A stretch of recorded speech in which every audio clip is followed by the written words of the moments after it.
Cool. All right, so I'm just gonna dive right in. I'm just gonna paint this and talk a little bit about the process, what I'm thinking about when rendering these different materials.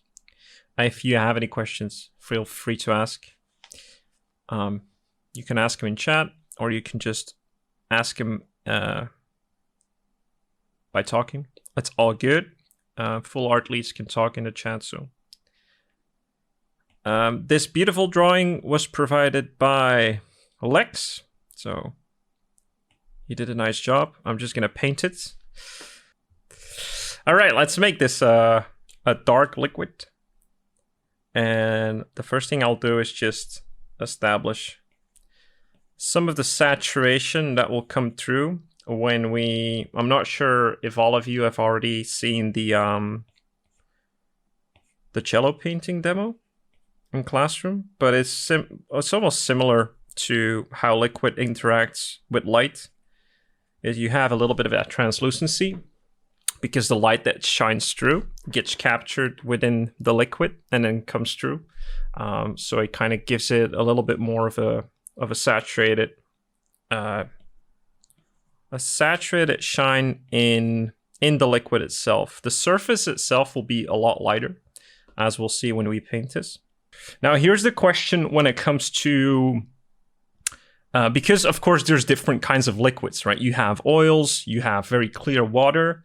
So it's gonna depend on the clarity and the density of your liquid, how much you're gonna see through the water. And now this is important because especially at the angle that Lex gave me here, if this is a clear liquid, we could, if I choose it to make it a clear liquid, we should indicate like that we can see through this bottle, right? And we can see the bottom of this bottle, right? So we need to kind of draw through it, show us the other side. And because light kind of reacts or bounces back harder on edges and corners, and if you don't know why, you should really check the material indication classroom that I have. We also are going to have a little bit of a lighter value in here as well. Now, this depends on if I want to make this a clear liquid, right? So if this is a clear liquid, we're also going to have a highlight on the bottom of this bottle, right? Because light shines through it, and kind of because this is a spherical object, we're going to create a highlight just like any other simple shape. No, right? I don't know. I don't want to make this a clear liquid though, so I'm not going to do that. But I just wanted to show you guys that to indicate it. For me, this is because it's a darker liquid. I want to make it a little bit more of a thicker liquid, so we wouldn't see as much going on in the bottom.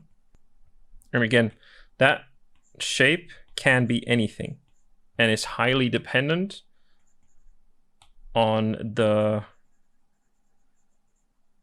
light source that you're actually using. So this can either be like a staging, like studio light, which will be either squarish or very round, depending on it being a softbox or anything.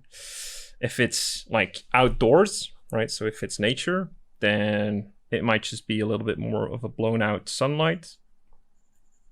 And then because this is glass, that's another thing. If some of you are painting like actual glasses, not bottles, but even bottles, right? So because light shines through your object, because it's translucent, the highlight will also appear on the other side, and it usually appears on the opposite side of where your key light hits or your highlight hits. So we have our highlight here, right? So it's going to be hard to see the way that Lex drew it, but normally you'll have a little bit of a light, and maybe even on this side, that's hitting that other side of the glass a little bit. And normally here as well. So it would be most apparent here, but because we have that amulet hanging there, you won't actually see it. But you'll have to keep that in consideration. All right. Now, normally if we have like a, or if you want to like add this as an icon, you would usually use like photography tricks, and you would add like a rim light, because this is a warm light source, right? You would add probably a rim light on the other side just to make that thing pop and to give it some color variation.